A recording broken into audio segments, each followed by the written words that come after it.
¿Qué tal, jóvenes? Es un gusto saludarlos a cada uno de ustedes. Pues bien, este es un video explicativo ya sobre la recta final, sobre el contenido de lo que es la clase de Derecho del Trabajo 2. Y precisamente viendo lo de su texto guía, estamos en el capítulo número 12, que lleva por título lo que son los medios de autodefensa. Recordémonos que el capítulo anterior que vimos, que fue el capítulo 11, vimos todo lo que fueron los sistemas de solución de conflictos colectivos de trabajo. Vimos todo lo que fue el arbitraje, conciliación, la vía directa y todo lo demás que vimos en su momento dado. Ahora vamos a finalizar realmente ya en lo que es el contenido de su clase respecto a lo que son los medios de autodefensa. Recordémonos que los medios de autodefensa, como su nombre lo indica, en propias palabras los puedo definir como aquellos medios que automáticamente yo tengo o yo dispongo como persona para defenderme contra una arbitrariedad que tienen contra mí. En dado caso, recordémonos, el patrón o el empleador, por un lado hacia el otro, el dado caso el trabajador. Pero también puede ser también el trabajador, que puede ser el que sea el sujeto activo, el que sea el que vaya a crear la arbitrariedad en contra del empleador también. Y vamos a dar en cuenta que estamos dentro de la figura que sería el lockout o el paro patronal. Y a viceversa, como lo dije al principio, estaríamos hablando de lo que sería el medio de autodefensa propiamente dicho, lo que es la huelga. Bien, en su libro hay conceptos, hay definiciones doctrinarias, hay definiciones legales en cuanto a esto, y pues en cuanto al concepto voy a darle lectura. Ustedes pueden ir conmigo leyendo con su libro. Estamos en el capítulo número 12, que son los medios de autodefensa, y vamos a ir viendo, vamos a hacer un extracto de todo lo más importante, de las situaciones que puedan crear confusión, y lo más importante, de tomar en cuenta nuestro código de trabajo, que es nuestra legislación vigente, en cuanto a lo que compete en nuestra clase, y lo que es, sin descartar y sin hacer a un lado, la que es la Constitución Política de la República, que es nuestra Carta Magna, que es nuestra ley suprema y nuestra ley más importante, que también da una apertura en cuanto a lo que es la huelga legal y lo que es el paro patronal, que lo vamos a ver mucho más adelante en cuanto estemos en cuanto al contenido legal. Entonces vamos a empezar leyendo en cuanto al concepto que hace énfasis el profesor Ernesto Cotochín en cuanto a los medios de autodefensa. Él lo define como aquellos medios que las partes de un conflicto colectivo, una de ellas, emplea para hacer sus reclamaciones o el rechazo de las pretensiones del otro lado, con prescindencia de los procedimientos de conciliación y arbitraje,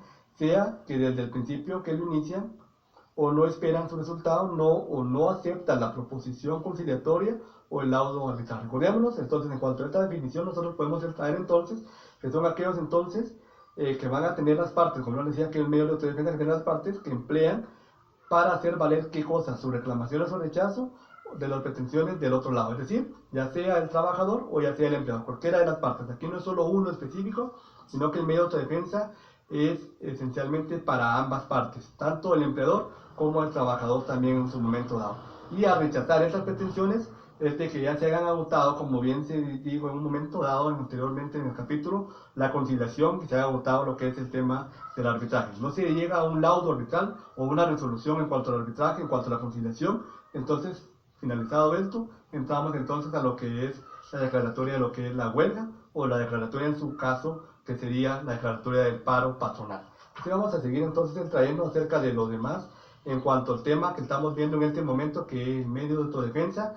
El primer lugar va a ser lo que es la huelga. Vamos a ver la etimología de la palabra huelga. Recordémonos de que la palabra huelga viene del castellano de huelgo, que significa espacio de tiempo que uno está sin trabajar. ¿Han oído ustedes aquella frase huelguear? Aquella frase entonces que nos da entonces una idea de que cuando están alguien huelgueando, está alguien pues en un momento dado que no está haciendo absolutamente nada, está sin hacer ningún trabajo, sin hacer ninguna actividad. Entonces eso deriva de ese castellano la palabra huelga, de huelgo, que significa un momento sin trabajar, y es cuando los trabajadores suspenden de una manera voluntaria y colectivamente el trabajo a lo que se están dedicando, y es lo que estamos entonces ante la figura de lo que es la huelga. También tenemos definiciones doctrinarias de huelga. Una de ellas es la que dice el diccionario de la lengua española, que está en su texto guía, que ustedes lo pueden ver, donde pone que la huelga es la cesación o paro en el trabajo de personas empleadas en el mismo oficio, hecho de común acuerdo con el fin de imponer ciertas condiciones a los patrones. Entonces, ¿cuál es el objetivo realmente imponer a los patrones ciertas condiciones de trabajo. ¿Cuántas personas que sean colectivamente, que sean empleados del mismo oficio? No pueden ser, por un lado, un grupo de gerentes y por otro lado, el grupo de mensajeros. No, tiene que ser un grupo del que desempeñen el mismo oficio dentro de la empresa. Eso es lo que nos da a entender en cuanto a la definición de la lengua española. Asimismo, también podemos seguir viendo las definiciones legales de lo que es huelga.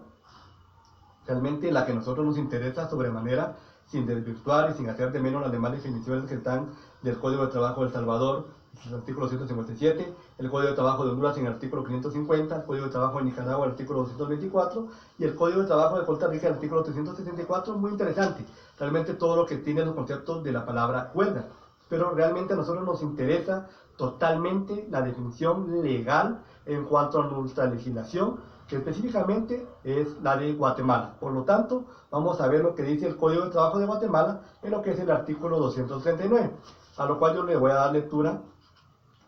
Y ustedes, por favor, en casa, espero que ustedes vayan subrayando, tomando nota de lo que se está viendo en este momento y sobre todo, recuérdense de que este fundamento legal de lo que es la huelga y de todo lo que hemos visto del fundamento legal de todo el contenido de su texto guía es motivo o sujeto de examen. Y es sumamente importante para que ustedes lleven, como yo siempre digo, de la mano doctrinariamente y también todo el aspecto legal, que como futuros profesionales va a ser de mucha ayuda. Porque recordémonos que todos no lo vamos a tener en el cerebro, todos no lo tenemos como una computadora enmarcado. Sí, tenemos todas ciertas nociones, aspectos importantes, pero recordémonos, mejor dicho, de que todo va a estar establecido en lo que establece la ley. Todo está en la ley y por lo tanto, pues es muy importante que tengamos ese manejo de código. Así que el artículo 239 está la definición legal de lo que es huelga. Artículo 239 del Código de Trabajo de Guatemala.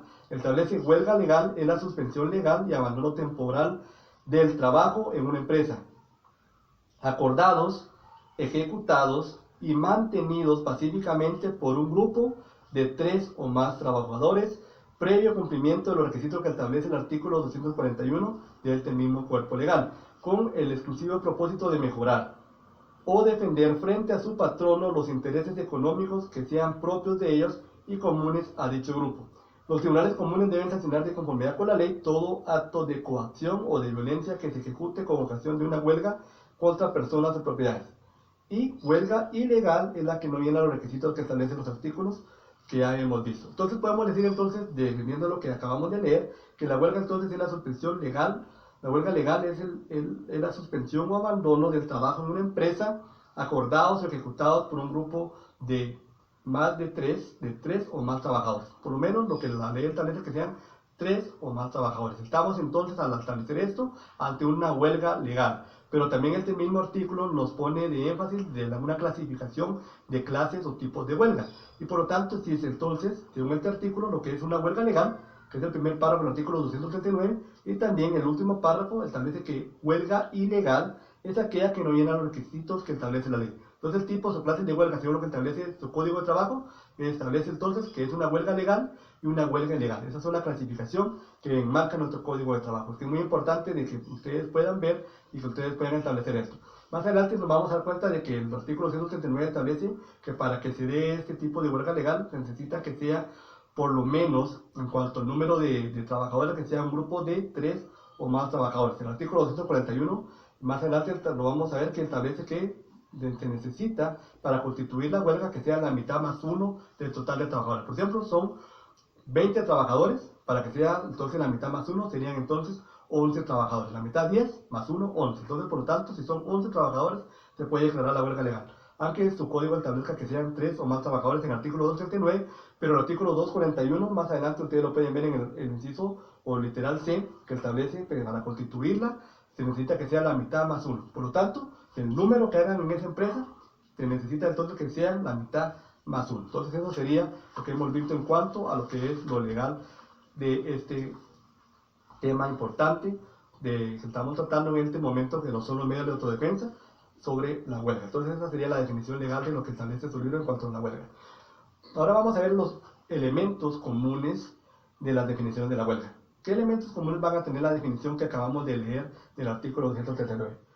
Extrayendo lo que hace el autor en este libro, empieza en el literal A diciendo que la huelga es la suspensión de trabajo y se va a tratar de la paralización de las actividades de una empresa o establecimiento. Entonces, lo primer elemento va a ser la suspensión de trabajo, la paralización que se va a tener dentro de la empresa. Segundo, la paralización de las labores debe de ser temporal y se debe utilizar como un medio de presión. Por supuesto que sí, porque la huelga, si no va a ejercer un medio de presión, entonces no va a llenar el requisito que conlleva a que esto sea un efectivo medio de autodefensa. El tercero, la paralización temporal de las labores es acordada por un grupo coaligado sindical. Es necesario entonces siempre que esté el grupo coaligado, el grupo sindical, para que este se realice. Y el último elemento es la finalidad o propósito de la huelga. ¿Cuál va a ser entonces? La defensa de los intereses profesionales o gremiales. ¿De quién? De los grupos coaligados o del grupo sindical que está promoviendo este medio de autodefensa que se conoce como la huelga. Entonces las finalidades de la huelga van a ser dos finalidades, una finalidad inmediata y una finalidad inmediata.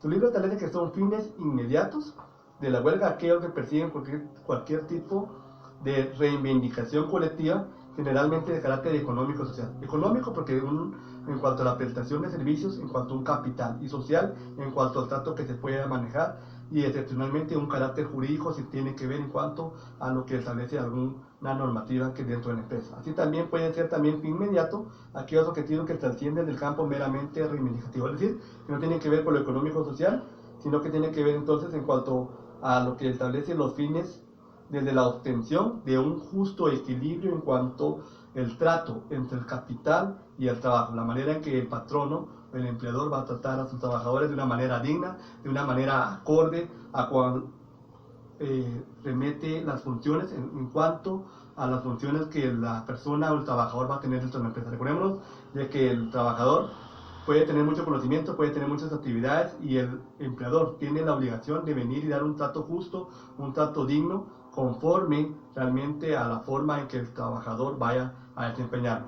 Recordémonos de que es un trato justo, pues es de humano realmente tratar como nosotros queramos que nos traten, ¿verdad? Entonces de esta manera, entonces la finalidad de la huelga puede ser entonces inmediato o mediato, como bien ya lo expliqué, ya sean fines capitalistas, económicos o colectivos en cuanto a reivindicaciones que se vayan a dar inmediato.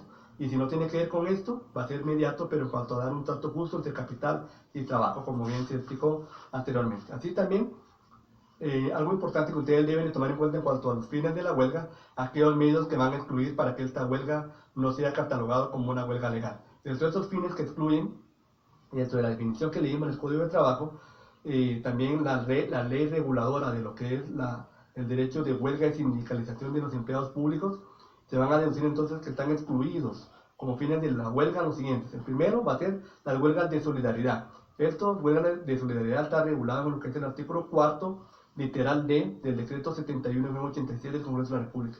Por favor, subrayen realmente en su libro y ténganlo de la mano de sus leyes, realmente estas relaciones que se hacen en cuanto al tema que estamos tratando. Recordemos que la huelga por solidaridad es la suspensión de labores realizadas por trabajadores de una empresa, quienes sin tener conflicto alguno con su patrono desean hacer también solidarios con otros. Por ejemplo, una empresa X está formulando una huelga y una empresa Y que no tiene problemas viene a generar y a ser solidarios con la empresa anterior, y también ellos plantean lo que es el movimiento o el estallido de la huelga. Entonces, en este caso no procede porque la huelga por solidaridad es un fin que se excluye como un fin lícito para establecer una huelga.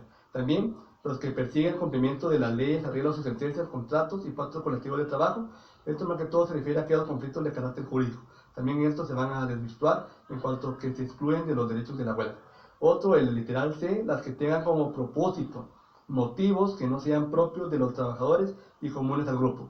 Si el motivo no es del grupo de los trabajadores, coaligados, si el motivo no es del grupo de los trabajadores sindicalizados, entonces no tiene sentido que se venga y se vaya a proponer o que se vaya a dar el estallido de la huelga, porque si no son el grupo sindicalizado que va a hacer en un momento dado un movimiento porque me están afectando mis intereses como grupo, entonces no tiene sentido realmente que se vaya a hacer. Obviamente es muy lógico. Y por último, el literal de los conflictos de carácter social. Este tipo de conflictos se pueden ser motivo de una huelga por lo que establece la Carta Magna, así lo contempla. Nuestra Constitución, relacionado a esto en cuanto a los conflictos de carácter social, se aclara que este tipo de conflictos sí pueden ser motivo de una huelga, porque no porque lo establezca nuestro Código de Trabajo, sino que porque lo establece nuestra Constitución Política de la República. Recordémonos el peso que tiene nuestra Constitución en cuanto a jerarquía normativa, en cuanto a lo que establece la pirámide de Hans Kelsen. Recordémonos el nivel que tiene nuestra Constitución política de la República. En base a esta normativa, en parte de esta jerarquía, abre el preámbulo entonces a que sí se puede permitir en cuanto a esta situación que excluye lo que son los conflictos de carácter social que puedan ser parte de la huelga o del movimiento de huelga. La naturaleza jurídica de la huelga, como ya lo hemos visto históricamente, la huelga fue entonces en un momento dado como un movimiento de hecho y que posteriormente con los años se va a convertir en un acto jurídico. De hecho, porque entonces los trabajadores empezaron a defender sus intereses y hoy por hoy podemos ver en la actualidad que entonces este hecho se convirtió en un acto jurídico y que tiene o va a producir efectos jurídicos de beneficio y tomados como derecho para cada uno de los grupos coaligados o de los grupos sindicalizados o del grupo de trabajadoras que están en una empresa. Clases de clasificación de la huelga.